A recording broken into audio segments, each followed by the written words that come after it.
예수 안에 소망 있네. 내 빛과 흰 나의 노래.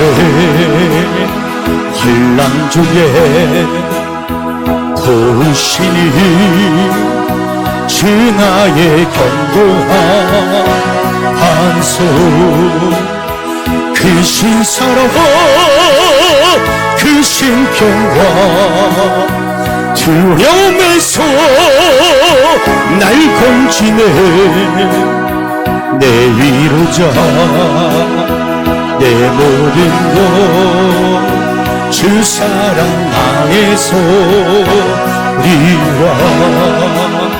완전하신 하나님이 우리와 같이 되셨네. 주 사랑과 그 공의로 세상을 구원하셨네. 십자가에 주 달리사 그 진노를 거두셨네. 내 모든 죄 당당하신 주의 안에 살리와 죽임당한 세상의 빛 어둠 속에 누이셨네. 영광스러운 그의 날에 위험에서 부활해 승리하신 우리 주님 승리하신 우리 주 원수들을 물리쳤네. 원수들을 물리쳤네. 나 주의 것 주 나의 것 주보혈 안에 살리와 주 예수의 능력으로 내 속에 두려움 없네. 나의 삶이 모든 순간 주께서 다스리시 어느 것도 주 손에서 어느 것도 주 손에 날 빼앗지 못하리라. 날 빼앗지 못하리라.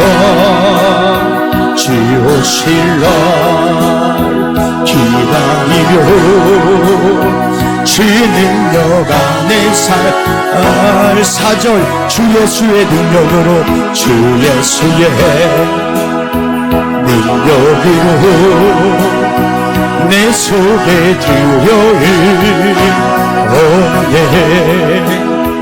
나의 산을 모든 순간 주께서 다스리시 어느 것도 주 손에서 어느 것도 주 손에 날 빼앗지 못하리라. 날 빼앗지 못하리라. 주 오실 날 기다리며 주 능력 안에서 우리라 굳건한 반 속이시니 주 위에 내가 서리라. 주 위에 내가 서리라. 굳건한 반 속이시니 그 위에 내가 서리라. 그 위에 내가 서리라. 아멘. 여러분이 말씀대로 안 살고 기도 죽으라고 해도 소용없어요. 왜? 하나님이 가증하다고 하니까 그 기도를 안 듣는다는 거예요. 그러니까 말씀대로 안 살면서 헌금 많이 하고 말씀대로 안 살면서 봉사 많이 해도 소용없어요. 기도 많이 해도 소용없다니까요. 예, 잠언 19장 3절을 보면 여러분 사람이 미련하여 자기 길을 굽비하고 마음으로는 여호와를 마. 자기 길을 굽비했다. 사람이 미련하여 자기 길을 굽비했다는 것은 자기 멋대로 살았다는 거거든요. 그러니까 사람이 자기 멋대로 살아놓고 인생이 어긋나니까 누구를 원망한다고요?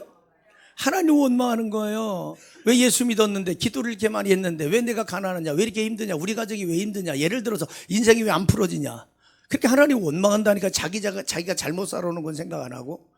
예를 들면 제가 가끔 가다 콘센트에 꽂아 있는 줄 알고 잭만 휴대폰에 꽂아 놓을 때가 있어요. 충전 다 됐겠지. 그리고 와서 보니까 30%밖에 안 되는 거예요. 왜 그러지?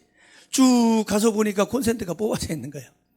그걸 꽂았어야 되는데 그런 경우가 참 많다고요. 이제 예를 들면 여러분, 말씀대로 안 살고 말씀을 따라가지 않고 기도 많이 해도 소용없고 헌금 많이 해도 소용없고 봉사 많이 해도 소용없어요. 그 왜 그러느냐, 이사야 1장 15절을 보면 정확하게 나와 있어요. 이사야 1장 15절에 시작. 너희가 손을 펼 때에 내가 내 눈을 너희에게서 가리고 너희가 많이 기도할지라도 내가 듣지 아니하리니 이는 너희의 손에 피가 가득함이라. 여러분 봐봐요. 너희가 손을 펼 때 도와달라는 거예요. 내가 내 눈을 하나님 가려버린대요. 도와달라고 손 펴도. 너희가 기도를 많이 할지라도 하나님 안 듣는데 그 이유가 뭐예요?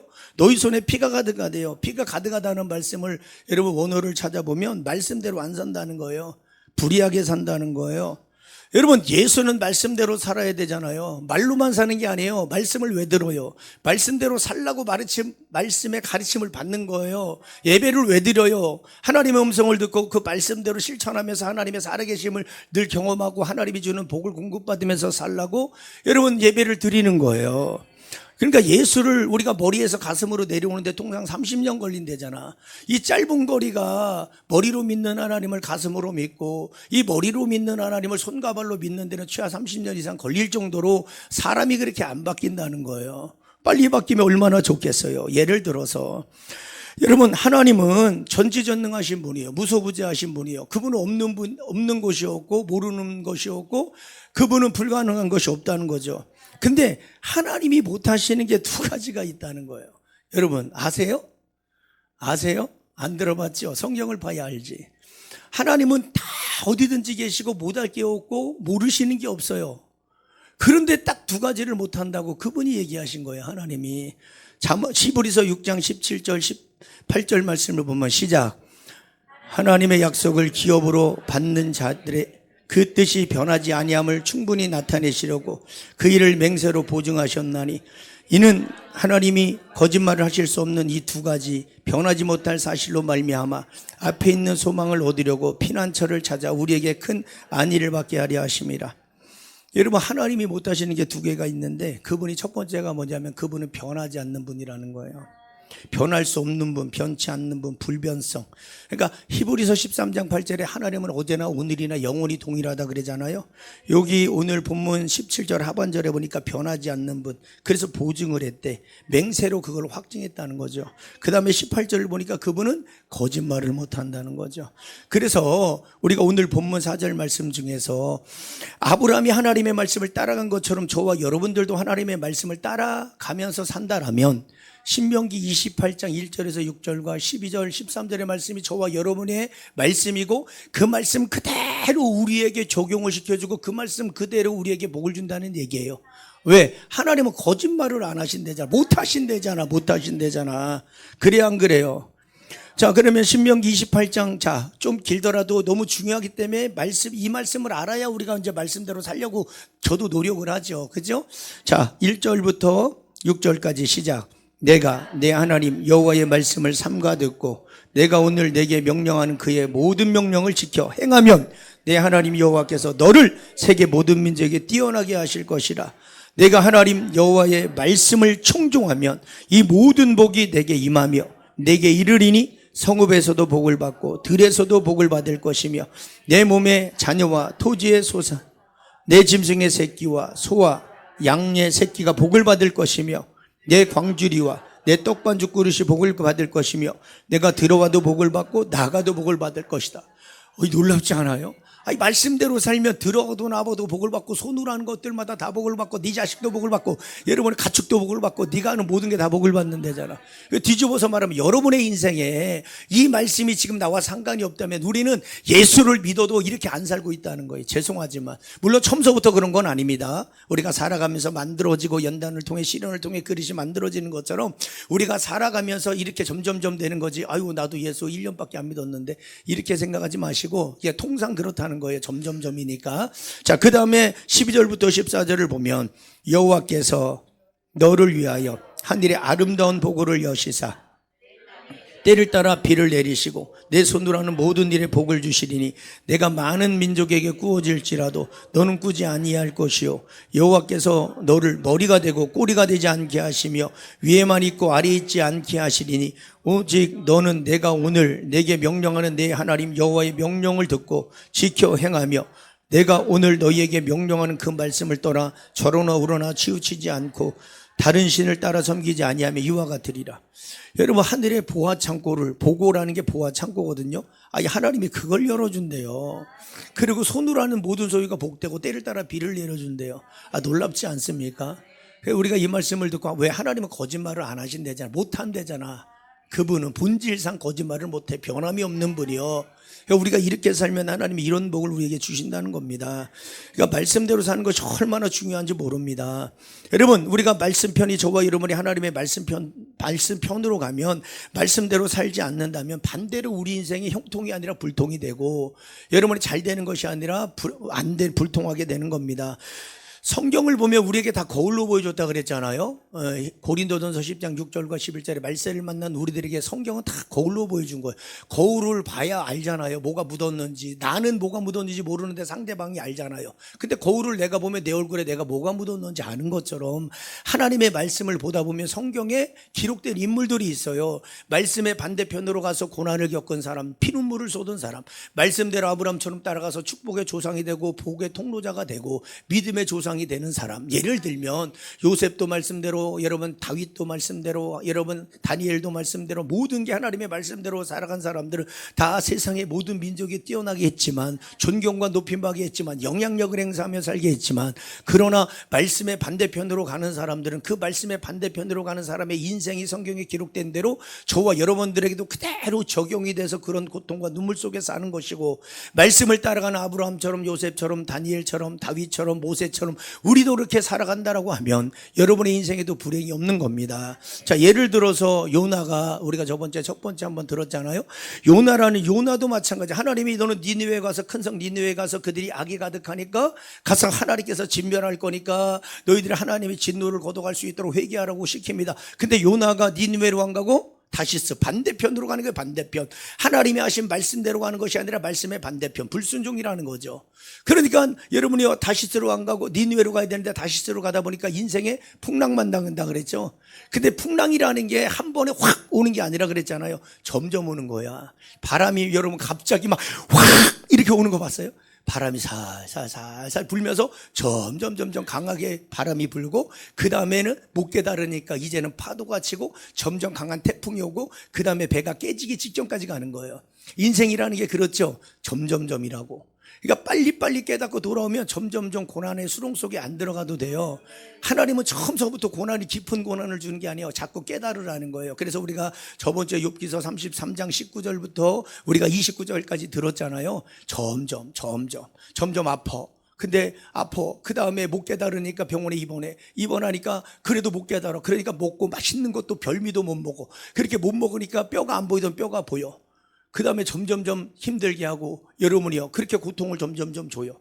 깨달으면 복이고, 깨달으면 고통이 고난이 되고, 고난이 유익이 되고, 유익은 우리 삶의 축복이 되는 겁니다. 자, 이제 두 번째, 말씀의 반대편, 말씀을 따라가는 아브라함의 반대편에서는 룻을 한번 들어봐요. 요나가 말씀의 반대편으로 갔을 때 태풍 풍랑 만나고 물고기 뱃속, 스올의 고통이라고 그러잖아요. 스올의 고통, 지옥의 고통까지 겪는 게 말씀의 반대편으로 가는 겁니다. 부디 여러분 이 말씀을 듣고 나와 상관이 없겠지, 절대 이런 생각하지 마요. 이 말씀이 여러분의 말씀이요. 이 말씀이 여러분에게 하는 얘기요. 요나를 뒤집어서 말하면 누구요? 나요. 나를 통해서 나에게 얘기하는 거예요. 나에게.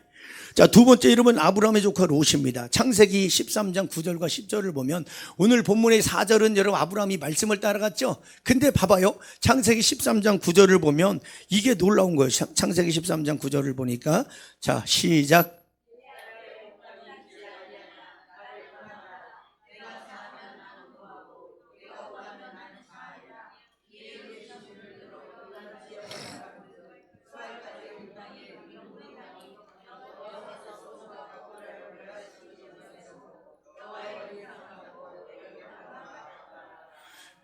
여러분 이 조카 롯은 아브라함이 그러잖아요. 야 9절에 네가 좌하면 나는 우하고, 아까 창세기 12장 4절의 본문에 말씀을 아브라함은 말씀 따라갔다 그랬잖아요. 자, 그러면 롯이 반대를 선택했다는 것은 말씀을 안 따라갔다는 거예요. 이걸 잘 기억하셔야 됩니다. 그러니까 아브라함이 조카 롯에게 먼저 기회를 주는 거예요. 말씀을 따라간 아브라함을 롯이 따라갔다고 오늘 본문 4절에 말을 했거든요. 그래서 둘 다 엄청난 복을 받았어요. 아브라함만 복을 받은 게 아니에요. 말씀을 따라간 아브라함을 여러분 롯이 따라가니까 같이 더불어 복을 받는 거야. 이게 놀라워요. 여러분도 마찬가지예요. 제가 말씀을 따라갈 때 성도들도 말씀을 따라오면 다 복을 받아요. 근데 말씀을 따라오면 되는데 말씀대로 따라와요? 잘 안 따라와요? 아유, 왜 이렇게 잘 알아? 잘 안 따라와. 그러니까 제가 답답하겠어요. 아유, 미치고 환장할 것 같아. 그냥 콧구멍이 2개니까 숨 쉬는 거. 그래가지고 내가 우리 성도들 보면서 아유, 얘기도 안 듣고 말해도 안 듣고 항상 대답은 하고 안 하고 아유, 그래서 결론 내린 게 뭐라고요? 그러지, 나나 잘하자. 매일마다 나나 잘하자. 그러니까 저는 없는데 누려. 매일마다 없는데 누리는 거예요. 아유, 말이 안 되는데 말이 돼요. 이게 놀라운 거라니까. 그러니까 이 아브라함이 그러니까 아브라함이 네가 좌하면 나는 우하고 네가 우하면 나는 좌하리라. 그래서 여러분 오늘 이게 10절에 보니까 이 롯이 눈에 보이는 좋은 곳을 선택했다니까. 말씀을 따라간 게 아니에요. 말씀을 따라가는 아브라함을 따라가야 되는 거거든요. 결국은 하나님을 따라가는 거예요. 근데 하나님을 따라가지 않으니까, 말씀의 반대편에 서니까 지금 당장 눈에 보이는 현상을 선택했다니까요. 지금 당장 보이는 세상을 선택했다니까요. 말씀을 따라가는 삼촌 아브라함과 함께 할 때는 번성하고 많은 복을 받았는데, 그러나 말씀이 아닌 여러분이요, 그리고 말씀과 함께하는 사람이 아닌 세상을 선택했을 때 처음엔 잘 나간다니까. 잘 나가서 문제도 없어요. 가정이 행복했어요. 여러분, 그러나 롯이 선택한 소돔과 고모라는 땅이 악이 가득 채워져. 자, 말씀을 따라갈 때는 악이 채워지는 게 아니에요. 좋은 것이 채워져요. 그래서 삶의 기적이 있는 거예요. 근데 말씀을 안 따라가니까, 말씀 반대편이니까 반대편을 따라가다 보면 악이 채워져요. 그게 무서운 거예요. 말씀을 따라갈 때는 악이 안 채워져요. 좋은 것들이 채워져요. 근데 말씀의 반대편을 따라가면요, 자꾸 악이 채워져. 그래서 악이 관영했다는 게 가득 찼다는 거. 소돔과 고모라에 악이 가득 채워지니까 의인 10명이 없어서 불과 유황으로 심판받는 겁니다. 그러니까 내가 지금 당장 막 죄짓고 살고 말씀 반대편으로 가도 지금 악은 채워지고 있는데도, 지금 하나님의 진노가 지금 채워지고 있는데도 자기는 잘 몰라요. 왜? 악을 내가 행하나 예수를 말씀을 따라가나 말씀을 안 따라가나 똑같은 삶을 산 것처럼 자기는 느끼니까.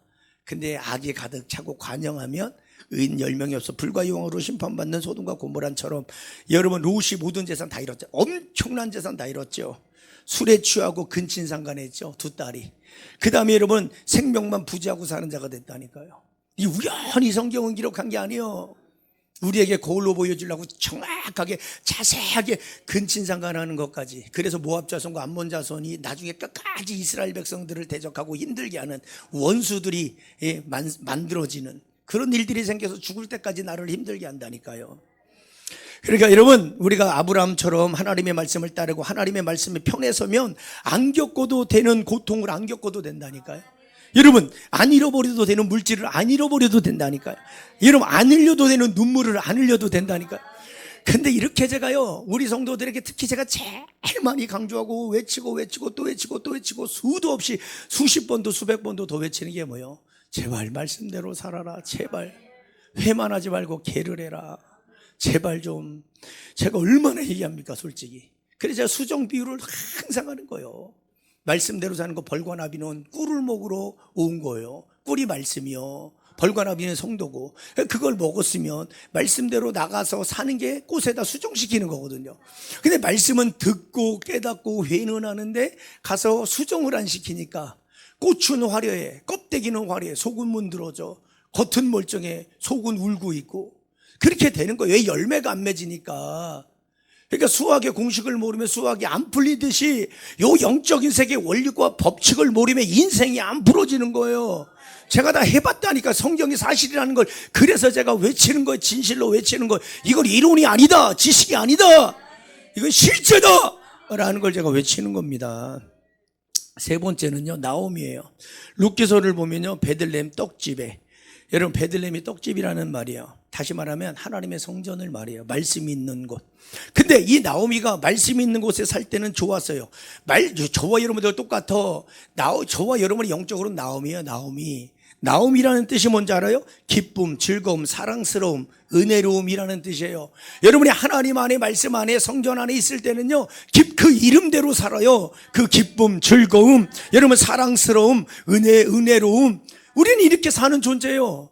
그런데 여러분, 그렇게 살 때가 좋은데 하나님을 믿으면서 자식이 아프다고, 어떤 돈을 벌어야 되니까, 예를 들어서 하는 얘기요. 오늘 본문 그 나오미에 대해서는 이제 말론과 기련에 대해서 제가 풀어가겠지만, 자식이 아프다고, 인생의 기근을 만났다고, 많이 힘들다고 베들레헴 떡집을 떠나요. 떡집이 뭐라고요?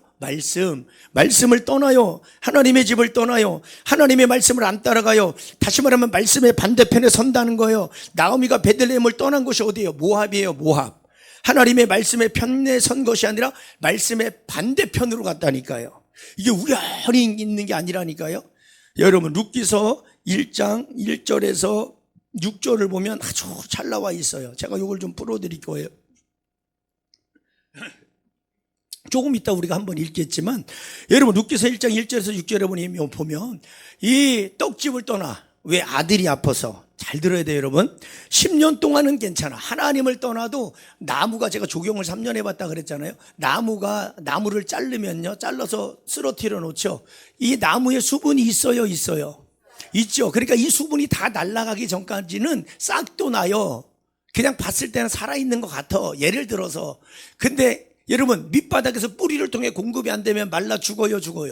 우리 인생이 그런 거예요. 떡집을 떠나고 말씀의 반대편에 가면 포도나무와 가지가 연결이 되어 있어야 모든 좋은 것이 계속 공급되는데, 하나님을 떠나고 말씀을 떠나고 말씀의 반대편으로 가면 지금은 괜찮아. 근데 서서히 말라가는 거예요.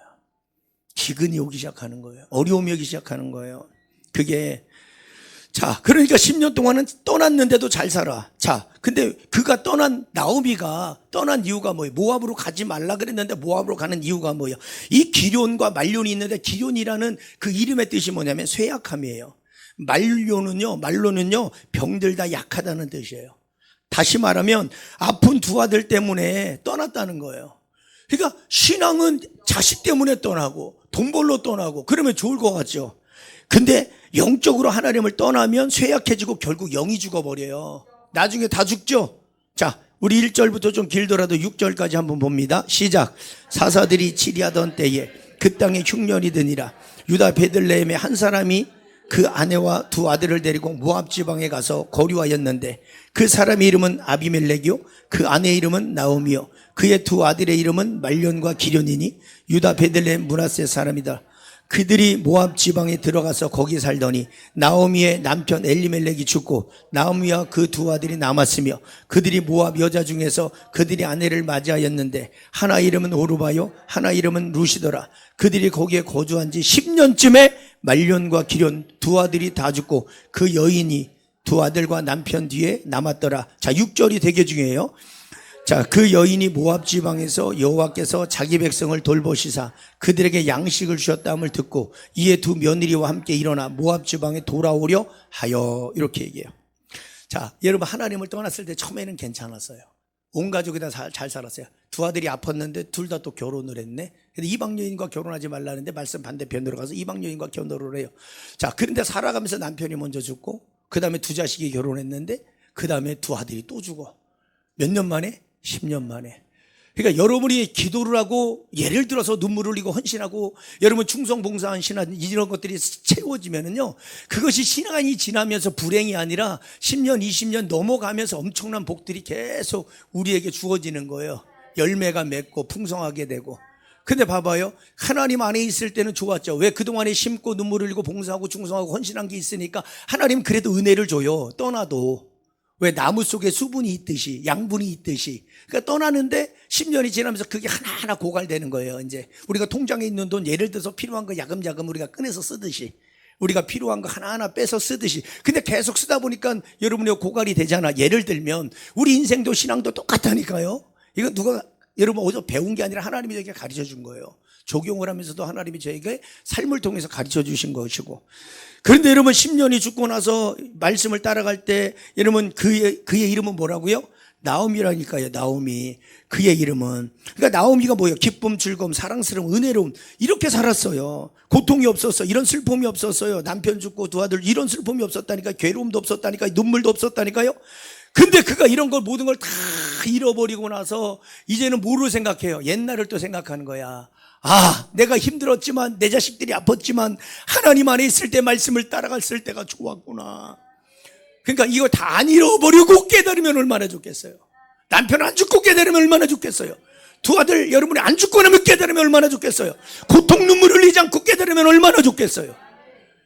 그런데 있잖아요, 자기는 떠나와서 이런 고통 속에서 살았어. 처음에는 행복한 줄 알았어. 그런데 봐봐요, 6절이 기가 막힌 말씀이 여기 있는 거예요. 그 여인이 모압 지방에서 여호와께서 자기 백성을 돌보아. 자, 모압 지방에서 하나님이 이 베들레헴 사는 그 백성들을, 하나님은 자기 백성들은 돌보고 있다는 거예요. 자기는 힘들어 죽을 것 같은데, 기근이 있어서 힘들어서 자식 때문에 떠나와서 도망왔는데, 오히려 그곳은, 기근이 있던 그곳은 하나님이 돌봐주니까, 그러니까 우리가 말씀을 따라가면 우리를 돌봐준다는 거예요. 우리를 보호해준다는 거예요. 자, 이렇게 돌보시자 그들에게 양식을 주셨다함을 듣고 그러잖아요.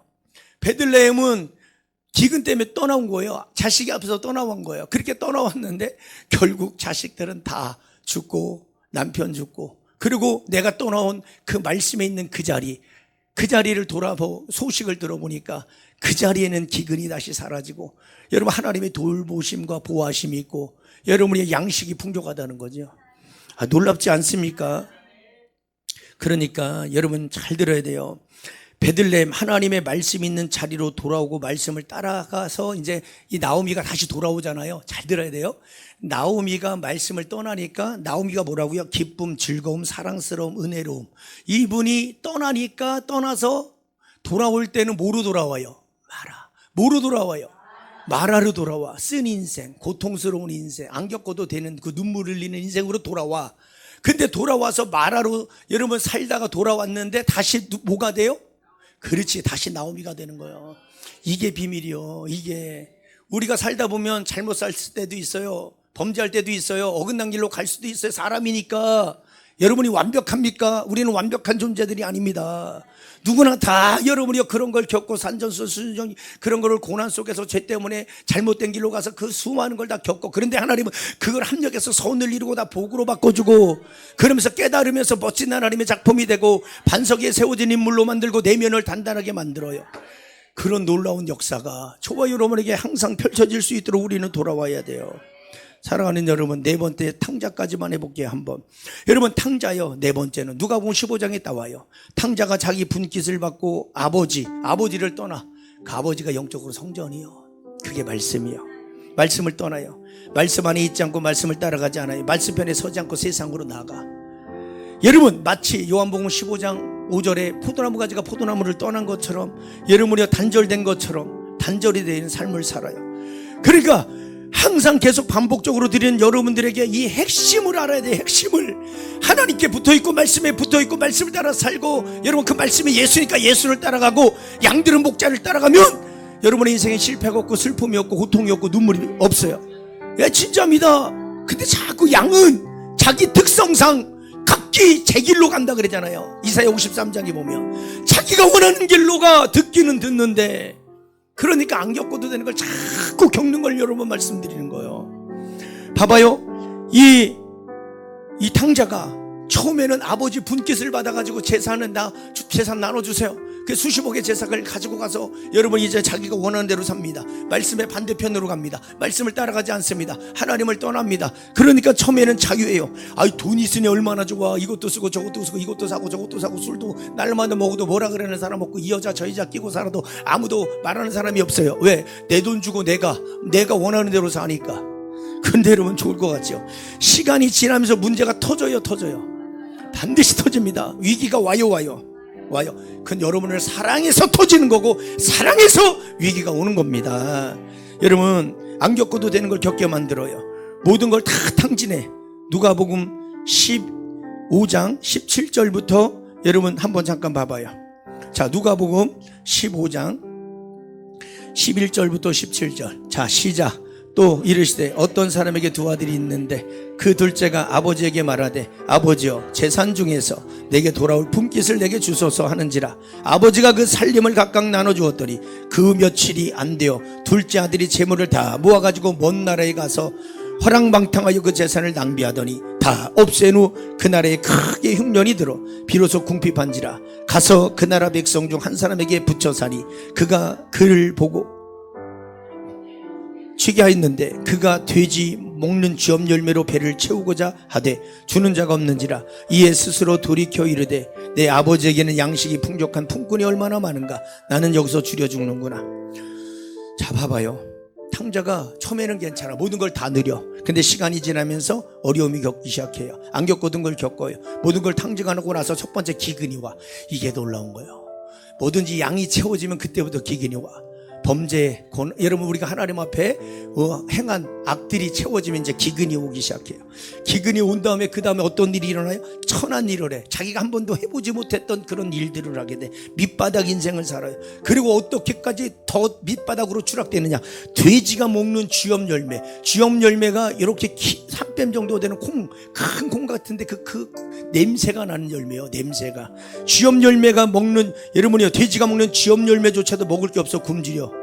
그러니까 고통 속에 만신창이로 살다가 깨닫고 말씀대로 안 사니까 하나님의 품을 떠나니까 그렇구나 라는 걸 깨닫는 거예요. 깨닫고 그가 집탕이 됐는데 집 나간 탕자가 돌탕이 돼서 돌아와요. 말씀 있는 아버지 성전 하나님의 편으로 다시 돌아와요. 잃어버린 모든 게 다 회복돼. 여러분 이 말씀을 듣고 깨닫고 회복해야 돼요. 다시 돌이켜야 돼요. 이제 17절부터 이제 24절까지 이 얘기가 나와요. 이제 끝났어요. 오늘 여기까지만 할 거니까. 자, 17절부터 좀 길지만 24절까지 한번 보자고요. 이에 스스로 돌이켜 이르되 내 아버지에게는 양식이 풍족한 품꾼이 얼마나 많은가. 나는 여기서 줄여 죽는구나. 내가 일어나 아버지께 가서 이르기를 아버지 내가 하늘과 아버지께 죄를 지었사오니 지금부터는 아버지 아들이라 일컬음을 감당하지 못하겠나이다. 나를 품꾼의 하나로 보소서 하니라 하고 이에 일어나서 아버지께로 돌아가니라. 아직도 거리가 먼데 아버지가 그를 보고 측은히 여겨 달려가 목을 안고 입을 맞추니 아들이 이르되 아버지 내가 하늘과 아버지께 죄를 지었사오니 지금부터는 아버지 아들이라 일컬음을 감당하지 못하겠나이다 하니 아버지는 종들에게 이르되 제일 좋은 옷을 내어다가 입히고 손에 가락지를 끼우고 발에 신을 신기라. 그리고 살찐 송아리를 끌어다 잡으라.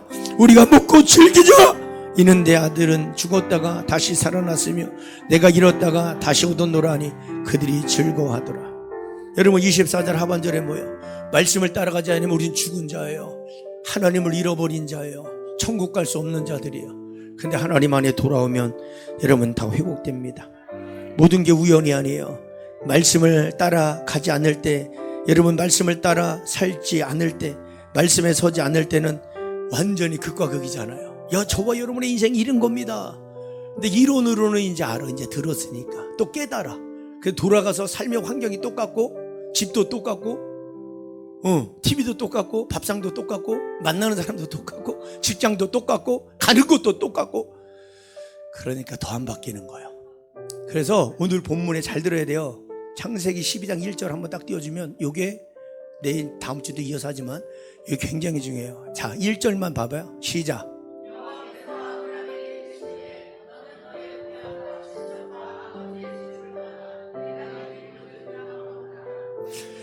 예. 1절만. 자, 여러분, 아버지가 있는 그 고향에는 우상이 너무 만연해. 거기서는 신앙생활, 믿음생활 할 수 없어요. 그래서 떠나라는 거예요, 하나님이. 이게 무슨 말이냐? 신앙생활 하는데 그냥 떠나라 그래서 교회를 떠나라는 것이 아니라 신앙생활 하는데 믿음생활 하는데 걸림돌이 되는 걸 다 제껴버리라는 거예요. 그런 걸 없애버리라는 뜻이에요, 이게. 알았어요? 믿음 신앙생활 하는데 걸림돌 되는 거 다 없애버리세요. 그래 역사 일어나요. 그래야 말씀을 따라가요. 그래야 기적이 일어나요. 여러분 인생에 반전이 있어요. 믿으세요. 성경은